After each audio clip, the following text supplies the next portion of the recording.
warahmatullahi wabarakatuh. Selamat siang Pak Prapto dan teman-teman semua.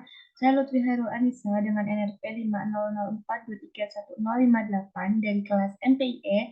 Untuk kesempatan kali ini saya akan mempresentasikan video mengenai materi dari jurnal yang sudah diberikan Bapak Prapto, yaitu mass spectrometry atau MS.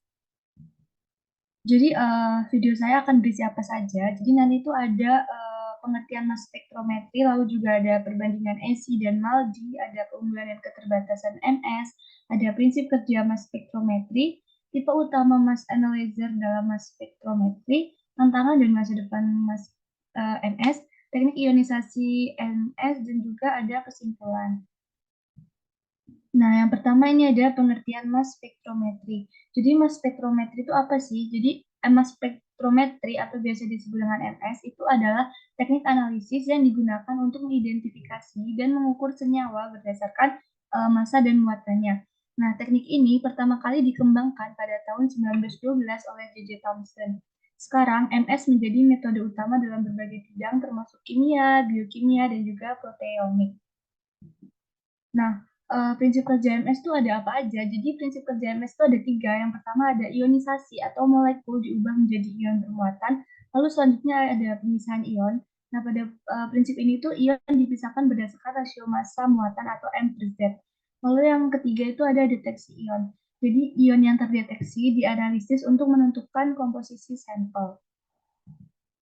Nah, selanjutnya ada teknik ionisasi dalam mass spektrometri. Jadi spray ionization jadi teknik ionisasi dalam MS itu ada 2, yaitu ada ESI atau spray ionization, lalu ada juga MALDI atau matrix assist laser desorption ionization. Nah, jadi ESI ini tekniknya itu adalah larutan sampel dikabutkan menjadi droplet bermuatan, lalu dia juga cocok untuk senyawa polar dan biomolekul yang besar. Lalu untuk MALDI sendiri, dia menggunakan matriks untuk menyerap energi laser dan ionisasi molekul sampel. Nah, untuk MALDI ini cocok untuk protein, peptida, dan juga polimer. Nah, perbandingan ESI dan MALDI ini tentu punya beberapa perbedaan karakteristik maupun aplikasi. Jadi pada metode ESI ini dia berkarakteristik diperuntukkan untuk larutan ion bermuatan tinggi. Nah, lalu untuk MALDI dia diperuntukkan untuk padatan dengan ion bermuatan tunggal. Selanjutnya untuk aplikasinya, ESI ini dia diaplikasikan pada LC-MS dan juga biomolekul.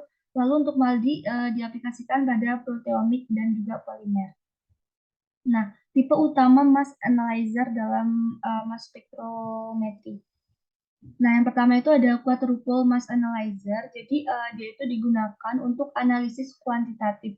Nah, cara kerjanya tuh gimana? Jadi cara kerjanya itu adalah menggunakan 4 batang listrik untuk menyaring ion dengan M per Z tertentu.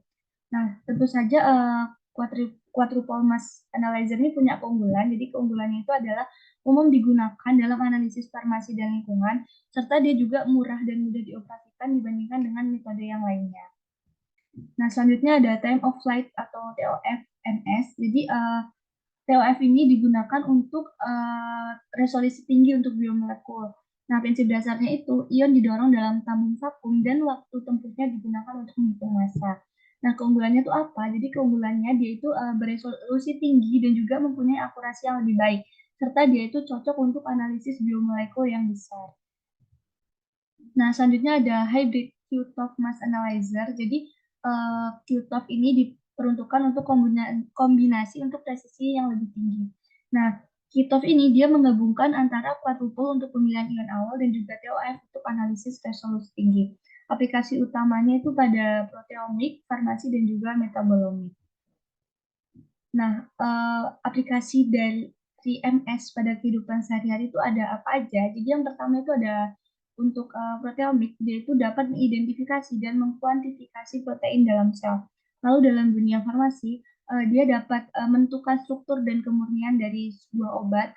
Lalu untuk genomik, dia juga bisa untuk menganalisis DNA dan RNA. Nah, untuk di industri farmasi dan industri lainnya, MS ini juga punya fungsi utama dan pengaplikasian yang utama. Jadi pada industri farmasi ini, fungsi utamanya itu adalah menentukan komposisi obat, lalu juga bisa mendeteksi senyawa metabolit dalam darah, dan juga dapat memastikan kualitas dan keamanan produk farmasi. Nah, untuk analisis lingkungan ini, aplikasi utamanya yaitu pada pendeteksian polutan di udara, air, dan juga tanah.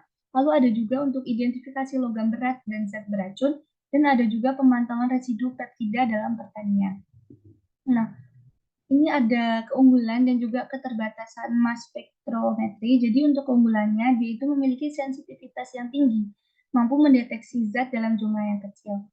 Lalu dia juga menganalisis dengan cepat dan juga akurat, serta yang terakhir bisa digunakan untuk berbagai senyawa. Jadi cakupannya itu bisa lebih luas gitu.